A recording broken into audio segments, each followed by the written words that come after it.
Marcus Ellison had worn the uniform for 17 years. A sergeant in the Atlanta Police Department, he was known for being calm under pressure, methodical, and, unlike most of his colleagues, quiet. Not silent, just careful. Being a black man in a blue uniform had taught him that speaking up came with a cost. He wasn't new to injustice. He had grown up on the south side of Atlanta, in a neighborhood where cops only came after someone was bleeding. His uncle died after a traffic stop turned violent. His cousin served 3 years for a crime he didn't commit. Marcus had joined the force with one purpose: to be different. But the system didn't care about intentions. It started on a Tuesday afternoon. Sunlight glared off windshields in the West End. A Honda Civic rolled through the intersection with no plates. Two white officers, Collins and Brenner, flipped on their lights. Marcus heard the call over dispatch and rolled up as backup.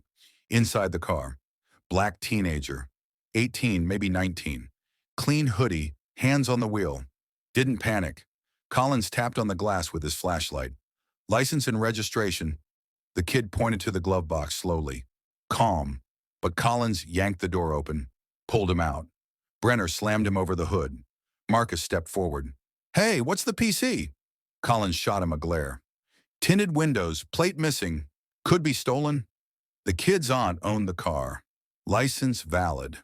Nothing illegal. "Didn't matter," Collins muttered. "He flinched." "That's enough."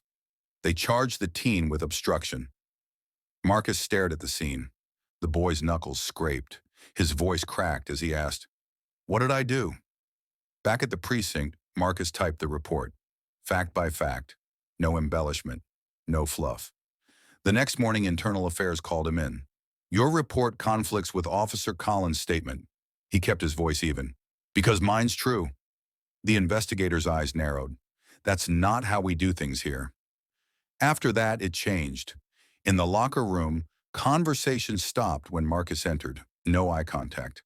Brenner bumped his shoulder in the hallway. A note in his locker read, "Watch yourself." He thought about reporting it. But to who? Blue silence ran deep. 2 weeks later, it got worse. Renee Thompson. She was 41, a social worker. Called 911 about a violent neighbor. When Collins and Brenner arrived, she stood on the porch holding her phone. Calm, waiting. They claimed she matched the suspect description. They tackled her. Her wrist snapped on the concrete. Her blouse ripped. Marcus saw the body cam footage. Collins' camera malfunctioned, but Brenner's caught everything. Renee screaming, pleading, her son crying on the porch. Marcus downloaded the footage. He filed a complaint.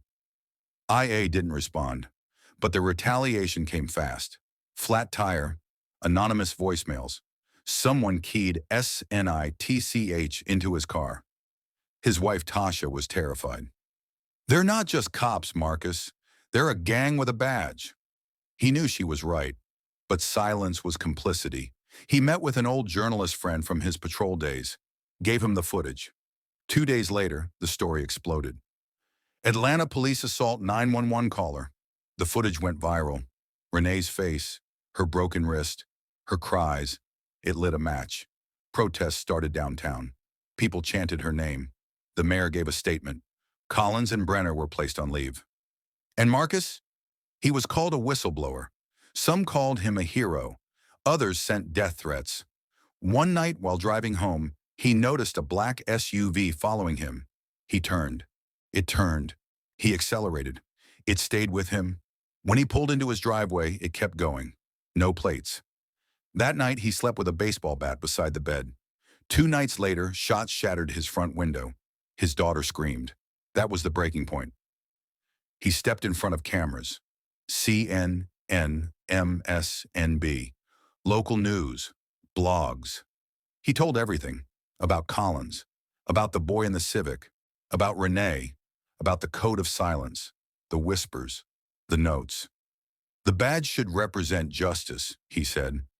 "But some of these guys wear it like armor to hurt people, and they know the system will protect them." The department called him disgruntled. The union said he was slandering good officers.